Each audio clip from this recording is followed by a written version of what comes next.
Hello and welcome to Erskine Parish Church Hustings 2021. This is for the Renfrewshire North and West constituency for the Scottish Parliament election, which is on the 6th of May 2021. We have invited 5 candidates standing for election within this constituency to answer the most asked questions from you, the voters. You took time to send in questions via the website created, and each candidate has had prior knowledge of the topics they are going to be asked about in the questions.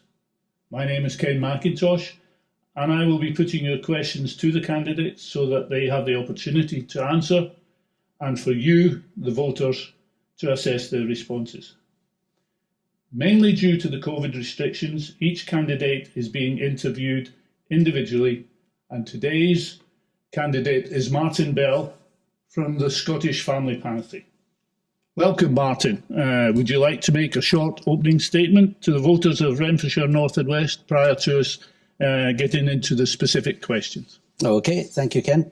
I'm Martin Bell. I'm standing for election for Renfrewshire North and West.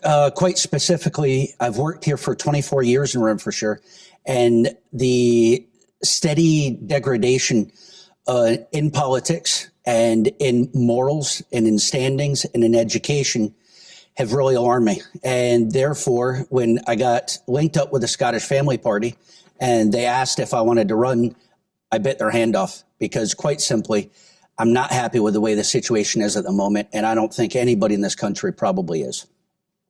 Okay. Thank you. Martin, obviously the pandemic and recovery from it is a topic that the local community are very concerned about. What are your proposals for the roadmap out of the pandemic, and what plans should be in place to ensure the nation's security against future viruses?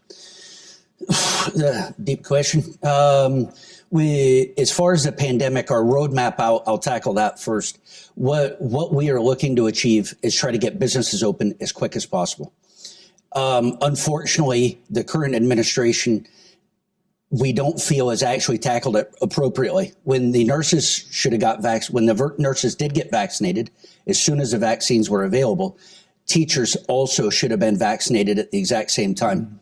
It wouldn't have taken more than about a day or so extra on the vaccination times of all the sites in order to include the teachers in this.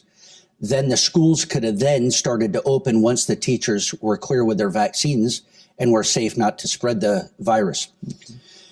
Once the kids are at school, then the parents can be freed up to try to work more than just from home and in and amongst trying to deal with 3, 4, 5 kids, however many they might have at home. And some of them are single parents trying to juggle all these things as well. So we would have wanted the teachers vaccinated at the exact same time, because that's the only way we're going to try to push our economy to get it open as quickly as possible. So obviously you're focusing on the economy, but both the public purse and private companies have needed a boost to recover. What are your priorities to revive the country over and above the education aspect that you were talking about? And what timescales do you anticipate for the recovery? The timescales do need to, unfortunately, equate with the numbers. The science needs to make sense. And that's, everybody does believe that. We would push it as quickly as possible financially. Unfortunately, there has been money gone missing from different purses that should have helped with the taxi drivers. That's a local problem that's also happened. The Ferguson shipyard has also been affected by the current administration with funding. And unfortunately, we're bringing in migrant workers to Ferguson shipyard in order to staff it instead of local workers. And we don't understand why that's been done. And that question's not been answered. But financially, you can only do so much until the numbers make sense, till the science adds up that people can get back to work. But until we can get the schools open, we can't really look at moving all the parents back into work anyway. So it's a struggle. It's a seesaw where you go back and forth and try to make sense. That's the best we can do right now. It's a bit of a juggle. You would say. And because we've never been in this situation before, it is really hard to figure out what is best. Yeah. So, okay. Well, obviously, the next question we're going on to is health and well-being. Yes. That's very intense. The NHS has come under intense pressure. And now it's the pride and joy of the nation, Yes. the NHS, as are the workers. Yep. So what are your priorities to sustain the NHS and recover, help it recover, and therefore the ongoing health and well-being of the nation? Because obviously we're looking at, out with COVID, there's other aspects of the health of the nation that we need to look at. Yes. As far as the NHS, I need to thank all the staff, the nurses, the doctors. I want to make sure they understand that we appreciate the hard work, the endeavor, and the fortitude they've shown to go to work, because that's not been easy. My family, we actually run a charity in the Children's Hospital, and we understand the issues that they're going through. And unfortunately, we've not been able to help a lot of our families that we would normally help because of this. But the nurses and the doctors have shown great strength just to go to work. It's very difficult for them, and I understand that. Now, to move forward with the NHS, I firmly believe that when the Louisa Jordan was opened, that it should have been used for COVID patients. We should have moved our COVID recovery system to that one facility and got the specialist on site and handled it best we could that way. I think we could have then handled open public without COVID into the regular hospitals as normal, and hopefully been able to meet cancer treatments and waiting lists on other surgeries, because there's a lot of other things the NHS needs to handle that isn't getting handled because of COVID. And I think if we would have removed the COVID situation from the hospital, we would have opened the hospitals up to be able, I know the staffing levels would have been less because they would have had to support the Louisa Jordan, all those things would have had to take place, but it would have freed the hospitals up to be able to try to do their jobs with COVID negative patients and try to assist people with their other conditions that have been getting skipped. The only comment I would make about the Louisa Jordan there is that obviously it was local to Glasgow. Yes. And the COVID was nationwide, so it might have been a bit difficult for people in Harris and Lewis. And of course. But Renfrewshire would have benefited, because then the hospitals local here wouldn't have been clogged up with COVID patients, COVID restrictions, the cleaning and everything else that was needed within those hospitals. It would have removed that and allowed the hospitals to function more freely. And locals in Renfrewshire would have got potentially, it's difficult to say how it would have worked, but we would have hoped it would have provided for a smoother transition of patients in and out of the hospital to get routine treatments. So we might have had to do more than one Louisa Jordan, you're saying? Oh, well, that's possible. Yep. There maybe in the Northeast or something could have been done in Aberdeen. Who knows? But yep. Okay. All the COVID patients across Scotland weren't dealt with in Glasgow. They were dealt with within their own units. Yeah. So primarily this is our local problem, is what happened with Louisa Jordan. We would have benefited from the use of that. And it wasn't used for that, so we didn't benefit in that way. Yeah, but I think it was set up as a national resource. Yeah, but how far are patients actually going to travel from the north in situations like that? In a mass influx, you couldn't be moving 1,000 people just to get to the Louisa Jordan type thing. But fortunately, we didn't need to use it. Yeah, we didn't. I think maybe it could have been used, and we might have benefited from it. However, I think it was being used for other aspects. I'm not quite sure what they are. It was more outpatient clinic type stuff. I am aware of some of the things it was doing, and it was trying to meet outpatient clinics. But the problem is those clinics already actually exist in the hospitals. Mm-hmm. It would have been a better function to deal with COVID like it was set up for, and then use the hospitals for what they're set up for. Okay. So you think we should be going back to the normal routine now that COVID's taken care of or almost taken care of? Well, COVID's not quite taken care of, but because of the widespread vaccinations that have been possible, it's definitely going to be easier to manage week on week now. Every week it's going to get easier. It should, hopefully. Right. Okay. So it's going to be working on the waiting lists then? Is that the thing? Yeah, and how long are they going to take, unfortunately? And now you're going to have cleaning restrictions and you're going to have COVID tests. I myself am waiting on a COVID test to go for a procedure. And these things now are going to take longer than what they already did before. And the waiting list before for my previous test that I sat was for 14 months, and that was prior to COVID. So how much longer are these things now going to take? Well, that's what you as a politician would have to try and sort out. Exactly. Okay. Can we now go on to education? Yes. That was obviously part of your opening statement there. Yes. The constituents of this area are very concerned about education. What actions need to be taken to make up for the break in education that's happened over the past year and will probably continue this year as well? What would you see as a way forward there to help? The way forward as far as the COVID situation in education is it's going to be difficult, unfortunately, because our education system was already in such a bad place. The Curriculum for Excellence that was initiated in 2010, forcibly against teachers' will in many cases, because they were never consulted, they were never asked for advice on how to roll the system out. It was forced on them. And unfortunately, the curriculum is a failing establishment. It doesn't work at all. It needs scrapped, and the whole education system needs rejigged. The teachers that we have in our party, they have a lot of experience, and most of them are more than 20 years in education already themselves. They knew how the system worked prior to 2010, and they know how they could try to get the system working again in that previous system and try to merge the progressive system that the Liberal government has pushed into place is all progressive at the expense of traditional standards of teaching. There's many aspects of traditional teaching that have been cast by the wayside.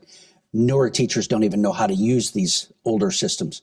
So what we need to do is we need to merge the two systems, and we need a logical way forward with experienced teachers, experienced head teachers and educators to try to move that system together and then forward in a positive way that's going to help the kids. The current Curriculum for Excellence, I'll give you one example that is why I originally found the Scottish Family Party, was my son was in P5. He came home with homework that simple alphabetizing, and he was struggling with it. He was getting things wrong. And now my son's always been one of the top performers. Now I didn't understand why he couldn't alphabetize. And so mom then asked him, say the alphabet. He couldn't say the alphabet all the way through without making mistakes. He didn't know the alphabet anymore in P5. Now we, as my fourth child, we made sure he knew the songs, he knew the rhymes, he knew the alphabet before he started P1. But P4, P5, he's lost it. He didn't know. My wife phones our best pal who has a boy in the same class. He also couldn't say the alphabet through. So it wasn't just our problem. This is a problem in their class. So we got a meeting with the teacher, and all we kept getting was the curriculum this, the curriculum that. And I'm going, hold on a minute. How is a curriculum stopping teachers from teaching? And they said, well, we don't memorize anymore. And I said, what are you talking about? You don't memorize anymore. How can you have education without memorizing? It doesn't make sense. You got to memorize the times table. You have to memorize the alphabet. These are all building blocks for the future. They were skipping it. Memorizing is not part of the curriculum. It's not enforced because some kids struggle with it. So basically you want to go back to the... We need to get back to the traditional means, because memorizing is a huge part that enables your brain to learn in the future. Without memorizing as a child, you also don't start to remember facts later on. There's things you don't take it in. It goes into short-term memory instead of long-term memory. And so the building blocks, the fundamentals that you need later on in higher education, they're not going to be there because you never memorized them. And that portion of your brain hasn't been exercised to take it in. There's some teachers would agree with you, some teachers wouldn't. The next question is particular to your manifesto. Yes. In terms of gender imbalances, you say there. In terms of that, in many areas of study and lines of work, it's not a problem to to solve. In other words, it's a bit of a laissez-faire thing. Yes. But surely if two people are doing the same job, they should get paid the same amount, no matter whether they're male or female. Yep. And it's already enshrined in law that they should. So I don't really understand how anybody legally would be getting away without doing it right now anyway. Okay. Because it is enshrined in law that all people should be paid the same for the same job. Look at the court case in Glasgow that was just won by them. Now, if the law didn't support equal pay, that court case couldn't have been won. So your party is supporting equal pay? We believe the laws are already there to do it. Okay. I think as a government, the SNP government is supporting special interest groups that try to drive these issues out into the public domain more and more. Now, we don't believe women should be treated any different or any less. That's a misinterpretation of what we think. The women are, I believe, especially as a Christian, men and women are created equal. And so I believe women are created equal. The laws are there to support that already. The special interest groups that are trying to push this out in the forefront all the time are competing for public money. So it's in their interest to make it look like they're hard done to or that they need more and more, when in fact the laws are already there to support them anyway. So the special interest groups are pushing their agenda to get their money, and the everybody caught in the middle of this is getting divided further and further apart because it causes divisions in society that it makes everybody think there's an imbalance that isn't necessarily always there. I'm not going to say everybody's perfect. Every business is perfect. Of course, there's going to be people that don't act appropriately or don't hire appropriately because of race or gender or whatever. I'm sure it happens. Okay, but the laws are in place to stop that already. And we just think that the special interest groups need to take a step back. The money needs to stop so that we can then get on with actually seeing how society is functioning and try to bring society together. Okay, so you would support the laws? The laws are already there. Yeah. Of course, yes. You would support. Well, of course, yeah. Yeah. Everybody's created equal in the eyes of God. Yeah. That's the way we look at it. Right. Nobody should be different. You hinted there at the fractious nature in answering that. So that's our final question is, many constituents are really concerned about the fractious nature of recent politics. And that has gone beyond normal party politics and has left divisions within society. Yes. So how do you plan to calm these tensions and return our politics to a less divisive state? Okay, well, part of that would be to get rid of the divisive special interest groups that are partly cause and partly to blame for what's been going on as it is. Have you got specifics about these? Well, yes, there is specifics, but we don't have enough time to cover it, unfortunately. Okay. There's a lot. But if we want to try to unite the country. We'll want to try to bring people together. And the current government, unfortunately, in the laws that they're bringing in that are dividing people, the laws of free speech and the smacking ban, these laws are all brought in order to try to cause divisions within groups of people. And people really need to understand what they're looking at. And unfortunately, all the major parties have all backed the SNP government with these laws. They have not stood against them. They have not explained to the public how they're going to affect them in their lives. There's five men that were preaching on the street the year before COVID that were arrested for preaching. They were never charged with any crime because that's not a crime. But because they read from the Bible, somebody was offended. So they were arrested in public, cuffs, and taken in. As soon as they got in, they knew there was no charges and they released them. But the punishment was the actual act of being arrested. That's the punishment. Now with the new hate crime laws, the punishment will follow on now. And it'll get to the point where preachers are preaching from the pulpit and their people may not be happy and they get offended and they go and report them. And they could be arrested for that. And that needs to stop. The hate speech is dividing people and it needs to stop. Okay. Right. That's going to take a bit of healing, I would think. Yes, it will. All right. Okay. Well, given your concerns about these things, should there be a hung parliament? In other words, there's no one party in full over all power. What other parties would your party align with to establish a stable Scottish government? I think we would find it difficult to align with too many parties. Okay. We have actually had this discussion, and we've looked into what other parties that we could try to align with. We are all about freedom of speech. Mm-hmm. We are all about freedom of religion.